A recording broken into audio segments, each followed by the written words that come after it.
할렐루야. 우리 주 예수 그리스도의 은혜와 평화가 예배 자리에 함께하는 여러분들의 삶 가운데 가득하게 되시기를 주의 이름으로 간절히 기원을 드립니다. 여러분 사랑하고 있습니까? 누구를 사랑하고 있습니까? 하나님을 사랑하고 계십니까? 오늘 말씀의 제목이 서로 사랑하라인데요. 정말 하나님을 사랑하고 있는지 우리가 한번 돌아보면서 그러면 우리가 어떤 사랑으로 하나님을 사랑하고 있는지 우리가 생각할 수 있는 그런 시간이 되었으면 좋겠습니다. 소설가 양귀자 씨가 쓴 모순이라는 책에 보면 사랑에 대해서 이렇게 표현합니다. 사랑이란 집에서나 회사에서나 거리에서나 비어있는 모든 전화 앞에서 절대로 자유롭지 못한 것이다. 전화만 보면 사랑하는 사람에게서 전화가 올 것 같고 또 전화만 보면 사랑하는 사람에게 전화 걸고 싶어 못 견디는 것이다. 전화벨이 울리기만 하면 그 사람인 것 같고 오랫동안 전화벨이 울리지 않으면 그 전화가 고장났나 생각된다. 그것이 사랑이다. 또한 모든 거울 앞에서 자기 자신을 보지 않고는 지나치지 못하는 마음, 그것이 사랑이다. 여러분, 이 사랑의 정의에 대해서 어떻게 공감이 되십니까? 뭐라고 표현하냐면 회사에서나 거리에서나 항상 전화만 보면 생각나고 전화가 걸려오지 않아도 문제고 전화가 걸고 싶은 마음, 항상 그 사랑, 그것이 사랑이다라고 얘기합니다. 이 사랑의 정의를 생각하면서 여러분, 우리가 예수님을 사랑한다고 하나님을 사랑한다고 하는데 과연 정말로 얼마나 하나님을 사랑하고 있나 한번 되돌아보고 싶습니다. 혹시 우리는 하나님의 사랑 앞에서 너무나 자유롭게 살고 있는 거 아닙니까? 하나님의 사랑이 우리 마음에 걸리고 생각이 나야 되는데 그 사랑은 전혀 생각하지 못한 채 이 땅에서 내가 내 삶의 주인이 되어서 내가 하고 싶은 내 뜻대로 하는 하나님으로부터 너무나도 자유로운 그런 사랑을 누리고 있는 거 아닙니까? 여러분, 특별히 십자가의 사랑이 우리 마음에 걸렸으면 좋겠습니다. 그 십자가의 사랑이 마음에 걸려서 하나님의 말씀대로 살지 않고는 견딜 수 없는 그 마음이 저 여러분에게 가득하기를 간절히 기원드립니다. 오늘 우리가 함께 살펴본 말씀은요, 예수님께서 십자가를 앞두고 제자들에게 마지막 유언과 같은 그런 말씀을 해주시는 장면입니다. 배경을 보면 지난주 우리가 살펴본 것처럼 예수님께서 제자들의 발을 씻겨주셨습니다. 가룟 유다가 배반할 것을 알았지만 가룟 유다까지도 그 발을 씻겨주셨습니다. 끝까지 사랑하시는 그 모습을 제자들의 발을 씻겨주시면서 나타내 보이셨습니다. 그리고 그 일이 있은 후에 유다가 예수님을 배반하기 위해서 떠나갑니다. 이제 십자가를 앞두고 12명의 제자 중에서 11명의 제자만 남아 있습니다. 그리고 11명의 제자들에게 예수님은 아주 중요한 말씀을 아주 유언과 같이 하십니다. 그게 뭐냐? 서로 사랑하라라는 새 계명입니다. 우리 34절 말씀을 한번 읽어보겠습니다. 34절 말씀 같이 읽습니다. 시작. 새 계명을 너희에게 주노니 서로 사랑하라. 내가 너희를 사랑한 것 같이 너희도 서로 사랑하라. 예수님께서는 새 계명을 너희에게 준다. 새 계명을 준다 말씀하시면서 서로 사랑하라 라고 하십니다. 여기서 새 계명은요, 헬라 원어로 보면 카이넨 엔톨렌이라고 되어 있는데 여러분, 여기서 새롭다라는 뜻의 이 카이넨은요, 단순히 시간적으로 새로워지는 것을 이야기하는 것이 아니라 본질적으로 완전히 다른 차원의 바로 그것을 이야기합니다. 예수님이 계명을 주시는데 새로운, 그동안 우리가 알고 있던 것과 전혀 다른 본질적인 전혀 다른 새로운 차원의 계명을 주시는데 그게 뭐냐? 서로 사랑하라는 겁니다. 여러분, 그러면 서로 사랑하는 이 말씀이 왜 새 계명입니까? 왜 이것이 새 계명이 됩니까? 구약 레위기 19장을 보면요, 이미 내 이웃을 내 몸과 같이 사랑하라라는 말씀이 있습니다. 그리고 이 말씀을 예수님은요, 마태복음에서 22장에 이것을 언급하십니다. 이것을 언급하시면서 내 이웃을 내 몸과 같이 사랑하라라고 말씀하십니다. 그런데 왜 서로 사랑하는 것이 새 계명이 됩니까?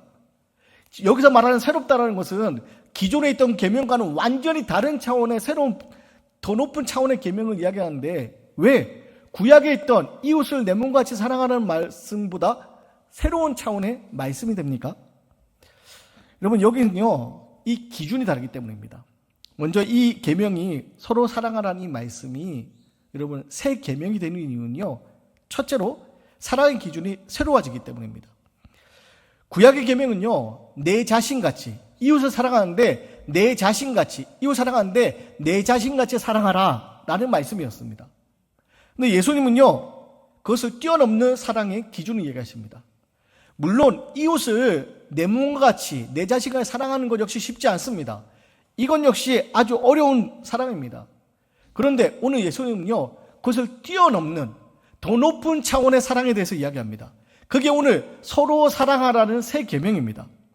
그리고 그 기준이 뭐냐?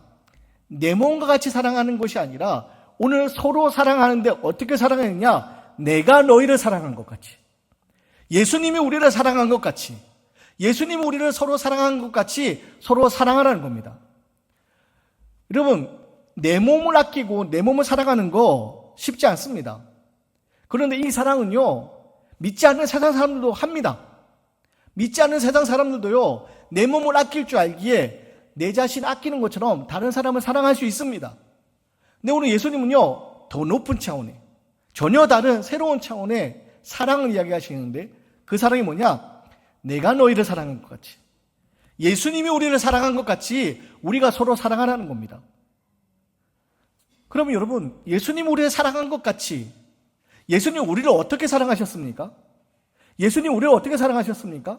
그 예수님의 사랑은요, 무조건적인 끝까지 사랑하는 사랑이었습니다. 자기 희생적인 사랑, 우리를 위하여 대신 십자가에 죽기까지 사랑하셨습니다. 그게 예수님이 우리를 사랑하시는 방법이었습니다. 오늘 예수님은요, 바로 그 사랑을 가지고 내가 너희를 사랑한 것 같이, 예수님이 우리를 위하여 십자가에 죽기까지 하신 것처럼 희생적인 사랑, 끝까지 사랑하는, 가룟 유다가 배반 앓고 살았지만 그 가룟 유다의 발을 씻긴 그 모습을 보여주시면서 예수님은 끝까지 사랑하는 그 모습을 오늘 우리에게 나타내 보여주고 있습니다. 그리고 그 사랑으로 서로 사랑하라는 겁니다. 사랑하는 여러분, 오늘 예수님이 말씀하신 내가 너희를 사랑한 것 같이 서로 사랑하라, 이 사랑 앞에 우리를 향하신 그 주님의 사랑을 먼저 떠올렸으면 좋겠습니다. 그리고 그 사랑에 힘입어서 다른 이들을 사랑할 수 있는, 예수님이 우리를 사랑한 것 같이 무조건적으로 사랑할 수 있는 저와 여러분의 모습이 되기 원합니다. 두 번째, 이 새 계명이 첫 번째 기준이 다른 것 때문에 새로운 계명이었다면, 두 번째는 뭐냐? 범위가 새롭습니다. 구약에서 내 이웃을 내 몸과 같이 사랑하라 했을 때 이웃은요, 같은 민족의 하나입니다.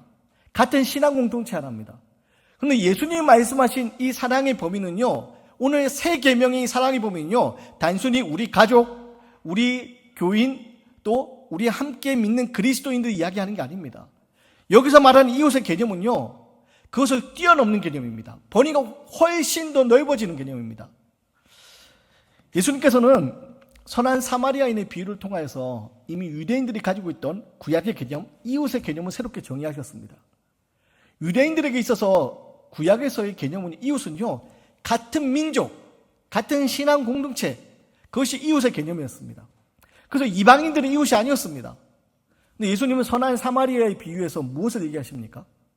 선한 사마리아의 이야기를 통하여서 여러분, 이웃이 단순히 같은 민족, 우리와 생각이 같은 사람이 아니라 유대인들이 그토록 혐오하던, 그토록 적대하던 사마리아인이 우리의 이웃이 될 수 있다라고 이야기합니다. 그렇기 때문에 여러분, 오늘 서로 사랑하라는 이 말씀이 새로운 계명인 이유가 뭐냐? 서로 사랑하는 이 계명은요, 단순히 우리와 생각이 같은 사람들, 비슷한 사람들, 나와 의견이 같은 사람들, 같은 공동체에 있는 사람들, 그 사람들끼리 사랑하는 게 아닙니다. 그것을 뛰어넘는 사랑, 벽을 허무는 사랑, 바로 그 사랑을 이야기합니다. 오히려 나와 다른 생각을 가지고 있고 나와 적대적인 사람들, 내가 이해하기 어려운 사람들, 내가 미워하는 그 사람들, 그 사람들까지도 사랑하라. 이것이 바로 예수님이 우리에게 주신 내가 너희를 사랑한 것 같이 서로 사랑하라는 이 계명이 새로운 계명인 것입니다. 여러분, 2000년 예수님께서 공생의 기간 동안 어떤 모습을 사셨는지를 우리는 끊임없이 돌아볼 수 있어야 됩니다. 2000년 예수님께서 공생의 생활을 하실 때 여러분 어떤 모습으로 사셨습니까? 예수님은요, 누구와 함께 하셨냐?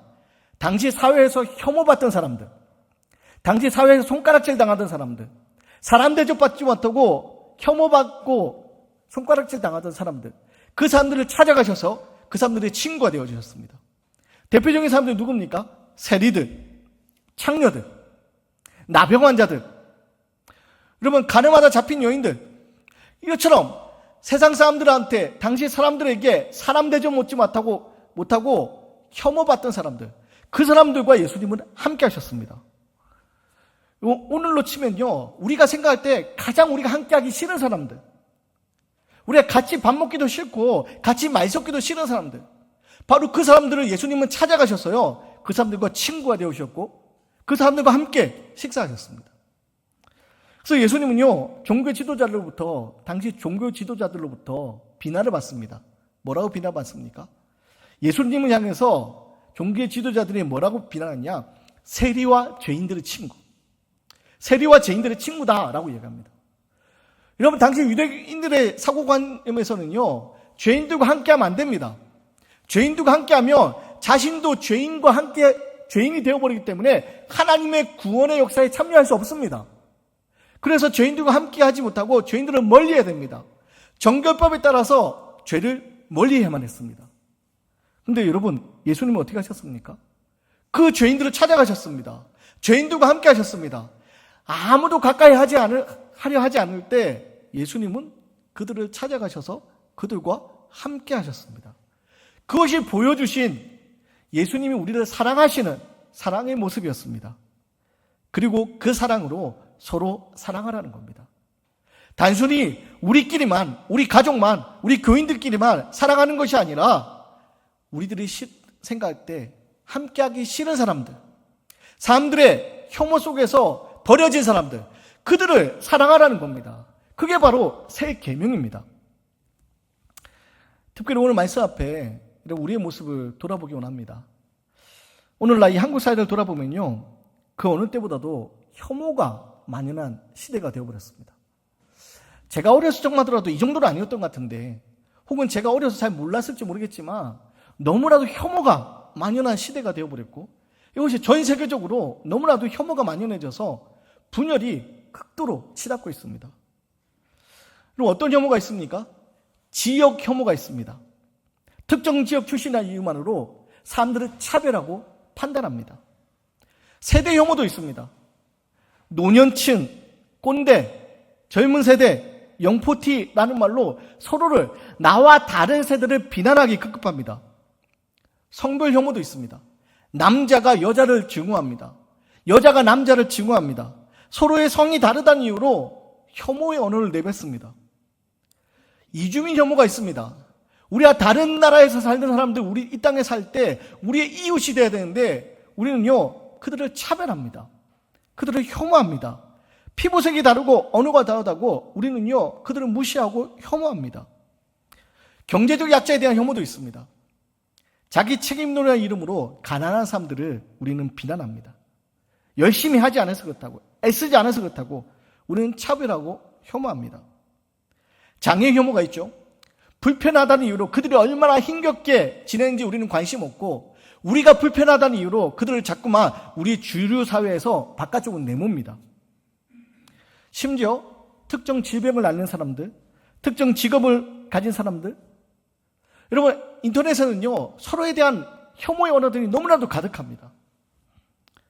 더 슬픈 것은 이런 혐오가 오늘날 교회 안에 스며들고 있다는 겁니다. 저들과 달라야 우리 그리스도인들이요, 어느새 세상과 똑같이 특정 집단을 혐오하고 특정한 사람을 차별합니다. 저들과 우리는 다르다고 하면서 저들을 정죄하기 시작합니다. 근데 오늘 예수님은 우리에게 뭐라고 말씀하십니까? 서로 사랑하라. 내가 너희를 사랑한 것 같이 서로 사랑하라 말씀합니다. 여러분, 예수님 우리를 사랑하실 때 조건을 다셨습니까? 아닙니다. 무조건적으로 사랑하셨습니다. 우리를 무조건적으로 사랑하셨습니다. 우리가 완벽할 때만, 우리가 믿음이 좋을 때만, 우리가 하나님 앞에 의로울 때만 우리를 사랑하신 게 아닙니다. 심지어 우리가 아직 죄인 되었을 때, 우리를 위하여 십자가에 죽기까지 사랑하신다 확증하셨습니다. 여러분, 그런데 왜 우리는 이 사랑을 받고 있으면서 다른 사람을 혐오하고 정죄합니까? 나와 생각이 다르다고, 나와 정치적인 색깔이 다르다고, 나와 피부색이 다르다고, 나와 경제적인 처지가 다르다고. 여러분, 우리는 왜 그들을 혐오하고 차별합니까? 여러분, 그들도 또한 하나님의 형상대로 지으심받은 존귀한 존재임을 우리는 잊지 말아야 됩니다. 그들도 또한 모두 예수님이 십자가에서 피 흘리기까지 구원하시기 위한 소중한 한 영혼이라는 사실을 우리는 잊지 말아야 됩니다. 그래서 오늘 예수님 말씀하십니다. 새 계명으로 말씀하십니다. 서로 사랑하라. 내가 너희를 사랑한 것 같이 서로 사랑하라. 혐오하지 말고 정죄하지 말고 사랑하라. 나와 생각이 다르다 할지라도 사랑하라. 나를 힘들게 하는 사람이 있다 할지라도 그 사람은 사랑하라. 사랑하는 여러분, 오늘 말씀 앞에 이 혐오의 시대를 살아가는 우리들은요, 사랑으로 응답해야 됩니다. 차별의 시대에 우리는 환대로 응답해야 됩니다. 분열의 시대에 우리는 화해로 응답해야 됩니다. 이것이 바로 예수님이 우리에게 요구하시는 삶의 방식임을 잊지 마시기 바랍니다. 그래서 여러분, 먼저 사랑하시기 바랍니다. 나를 사랑해주지 않고 나를 인정해주지 않는다고 할지라도 먼저 사랑하시기 바랍니다. 상대방이 나를 사랑할 때까지 기다리는 것이 아니라 먼저 사랑하십시오. 자기를 낮추시기 바랍니다. 자기를 희생하시기 바랍니다. 그래야 해서 혐오가 만연한 사회에 여러분 새 계명으로 서로 사랑하며 살아가는 저와 여러분의 모습이 되길 바랍니다. 마태복음 5장에서 예수님 뭐라고 말씀하시냐? 너희 원수를 사랑하며 너희 박해하는 자를 사랑하라 말씀하십니다. 너희가 너희를 사랑하는 자를 사랑한다면 무슨 상이 있겠느냐? 세리도 이같이 하지 아니하느냐 말합니다. 무슨 말입니까? 우리를 사랑하지 않는 사람을 사랑하지 않는 거, 믿지 않는 사람들도 그렇게 한다는 겁니다. 우리는요, 그것을 뛰어넘어서 우리를 사랑하지 않는 사람들조차도 사랑해야 된다는 겁니다. 먼저 사랑해야 된다는 겁니다. 그래서 우리를 사랑하는 자만 사랑하는 것이 아니라 나를 핍박하고 나를 괴롭힌다 할지라도 내 원수 같다 할지라도 그들을 사랑하라 라고 예수님 말씀하시는 겁니다. 그리고 그렇게 사랑할 때 어떤 일이 일어나냐? 우리 35절 말씀입니다. 35절 말씀 같이 읽겠습니다. 시작.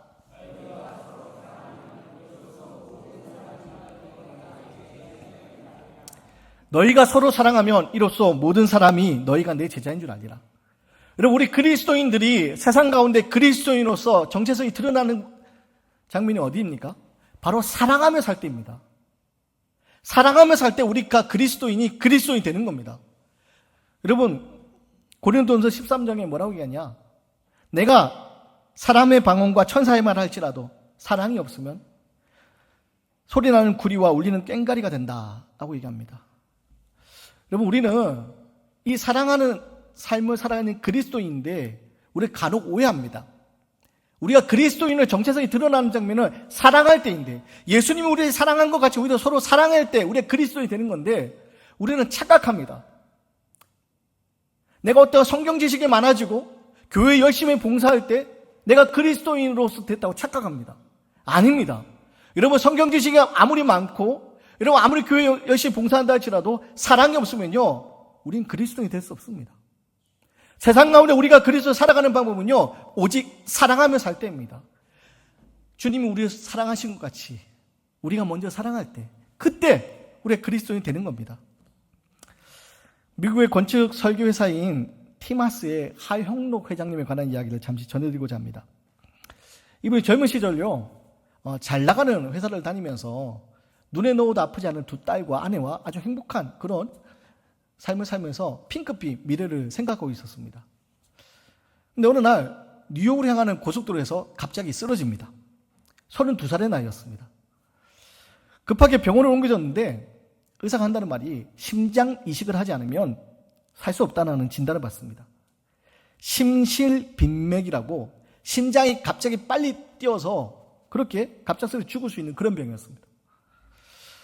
그러면서 듣는 이야기가, 당시 심장병 환자들이 심장 이식을 받기 위해서 기다리는데 보통은 심장을 기다리다가 절반 정도가 죽고 또 심장 이식을 한다 할지라도 그 중에 절반은 1년 내 감염으로 죽는다는 그런 이야기 듣습니다. 얼마나 절망스럽겠습니까? 32살의 나이에 갑작스럽게 너무나도 괴로운 고통이 찾아옵니다. 근데 그보다 더 힘든 게 뭐냐? 하루하루 병상에 누워서 기다리는 것밖에 할 수 없는 겁니다. 내게 맞는 심장이 나타날까지 기다릴 수밖에 없는 겁니다.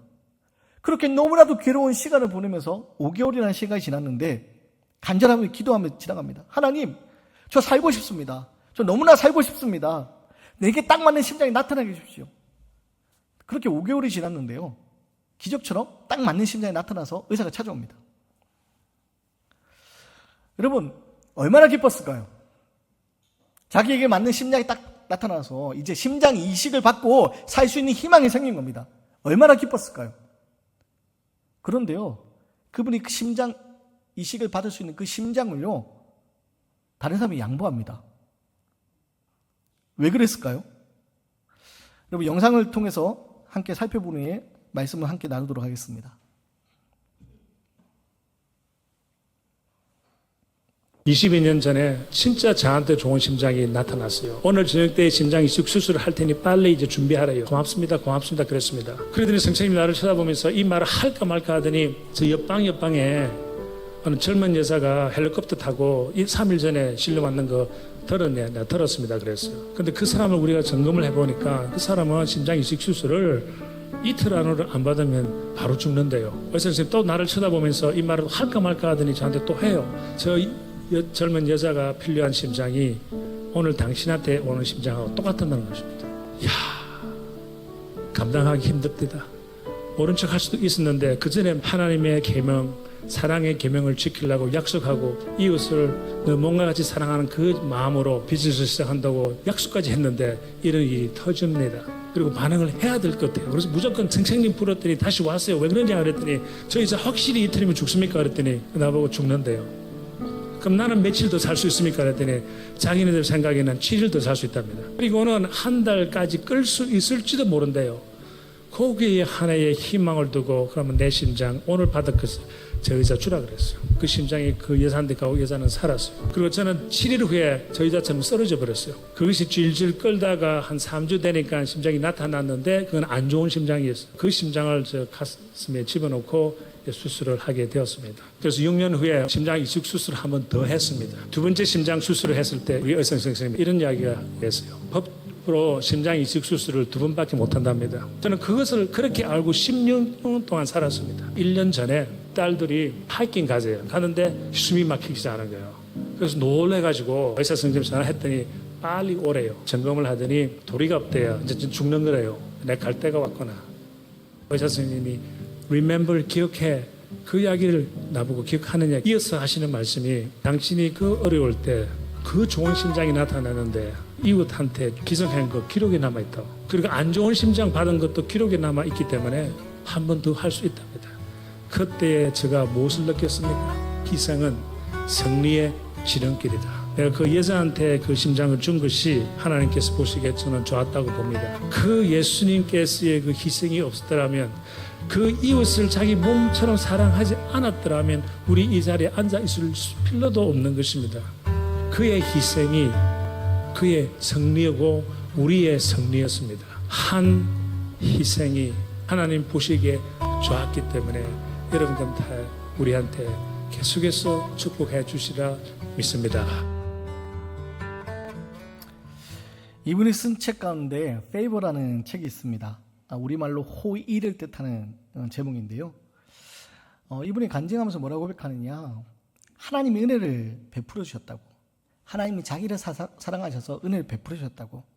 그리고 그 사랑을 받은 자로서 다른 사람들 호의를 베풀어야 된다고 그렇게 이야기합니다. 그리고 호의를 베풀 때 하나님이 그것을 기뻐하시고 기억하신다고. 사랑하는 여러분, 이 땅에서 사랑하며 사는 것이 쉽지 않습니다. 내 자신을 사랑하기도 참 힘든데 다른 누군가를 사랑하는 거 쉽지 않습니다. 가족을 사랑하는 것도 쉽지 않습니다. 하물며 여러분, 원수와 같은 사람을 사랑하는 거 그냥 불가능한 것처럼 보입니다. 그런데요, 우리는 주님이 우리를 사랑해 주신 것 같이 우리는 그 사랑에 입어 사랑하며 살아야 된다는 겁니다. 사랑하며 살아갈 때 하나님이 그것을 기억하신다는 겁니다. 2세기 초대교회 성도들이 로마의 박해를 피해서 지하무덤 카타콤에 숨어들었습니다. 카타콤에서 얼마나 두려웠겠습니까? 그 두려움 가운데 숨어 지낼 때, 여러분 먼 훗날 시간이 지나서 그 카타콤을 살펴보니 벽면에 이런 글이 남겨져 있었습니다. 우리는 사랑함으로 천국을 경험합니다. 사랑할 때 천국을 경험한다고.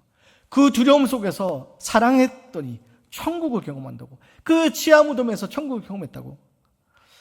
바라기는 오늘 말씀 앞에 너무나 괴로운 우리의 삶의 자리가 있다 할지라도 우리를 사랑하시는 그 주님의 사랑을 우리가 기억하기 바랍니다. 그 사랑에 힘입어서 우리 또한 사랑하며 살기 원합니다. 그렇게 사랑하며 살아갈 때, 서로 사랑할 때 우리 안에 천국이 이루어지는 놀라운 일들이 펼쳐지게 되기를 주의 이름으로 간절히 기원 드리겠습니다.